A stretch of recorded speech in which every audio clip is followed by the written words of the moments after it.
mwanamke, naongea na wewe leo. Kumbuka kwamba unalo deni kwa Mungu wako. Pale mwanamume anapopata matatizo, kuna majibu unabidi ukayatoe mbele za Mungu.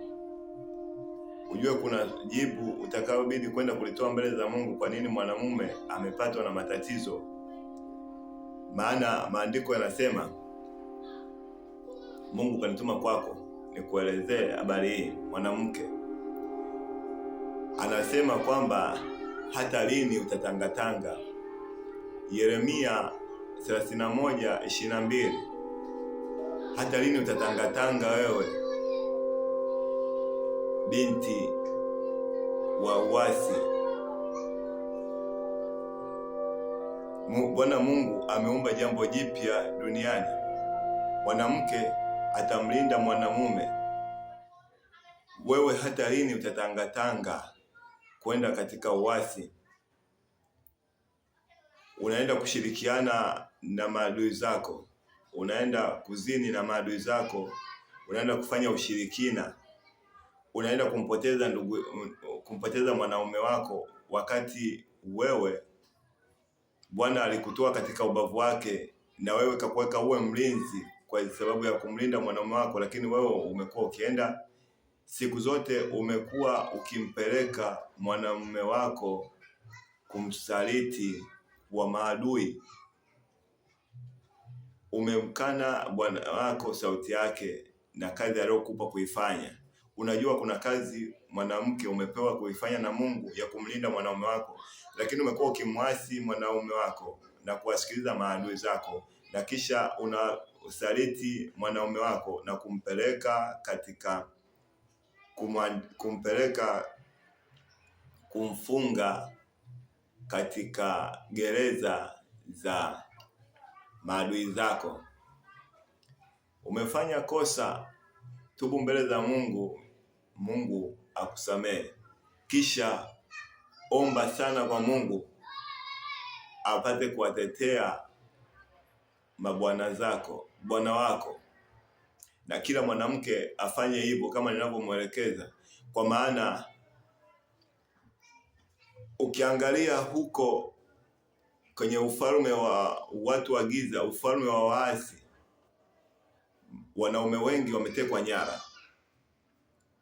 Wanaume wengi wametekwa nyara, hawana msaada wa kuwasaidia, na wametekwa nyara kwa sababu wewe mwanamke ndio umehusika kwa kiasi kikubwa kwa ajili kwa sababu ya kumwasi mwanaume wako na kumpeleka mikononi mwa maadui zako.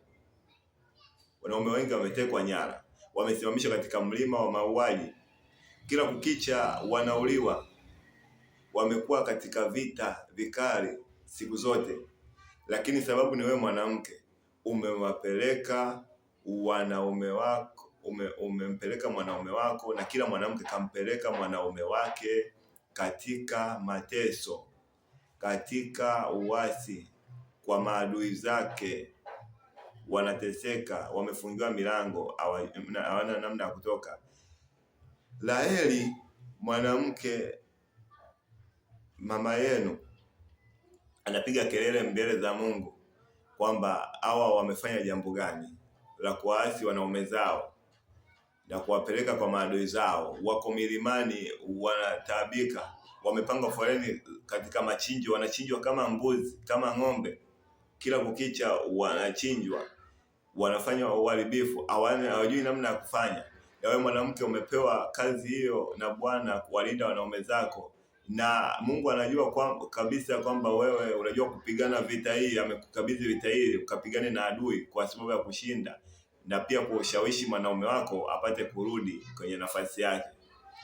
Anajua kabisa hilo jambo unaliweza, na kile linalotokea kwa mwanamke unalifahamu, lakini ni kwa sababu tu ya tamaa zako umeamua kumuuza mwanaume wako. Mmekuwa washirikina, mmekuwa waasi. Mungu anataka mpige magoti na kuwaombea wanaume zenu. Mmewaasi wanaume zenu, mmemwasi Mungu. Wanaume wanataabika, Ukiangalia katika ulimwengu wa roho huko, wako wanaume wanaotaabika hata leo, wako wanaume wanataka kuuliwa, lakini tuombe Mungu apate kutusaidia katika hii. Na nyie wanawake mfanye kazi yenu. Mimi ni mtumishi wa Mungu na naongea kwa sababu Roho wa Mungu amenituma kwako kuongea na wewe. Msikilize Mungu, badilika, tubu na uwatetee wanaume wako, utetee maisha ya mwanaume wako. Mungu anakuhitaji ukaifanye kazi yako. Mwanamke, funguka akili zako ukaifanye kazi yako. Omba rehema kwa Mungu. Mungu yuko tayari kukusamehe kwa sababu Mungu ni mwingi wa rehema na mwenye kusamehe katika hiyo. Na maombi yako yana nguvu ya kumtoa mwanaume kutoka kwa adui, kwa sababu nayo nguvu ya kumshinda adui yako Shetani. Tunasimama pamoja na nyie wanawake kwa ajili, sisi watumishi wa Mungu tunasimama na nyie wanawake kwa sababu ya kuokoa wanaume zenu, na wanaume ambao wako tayari na masikio yao nasikia wapate kuokoka katika jina la Yesu. Amina.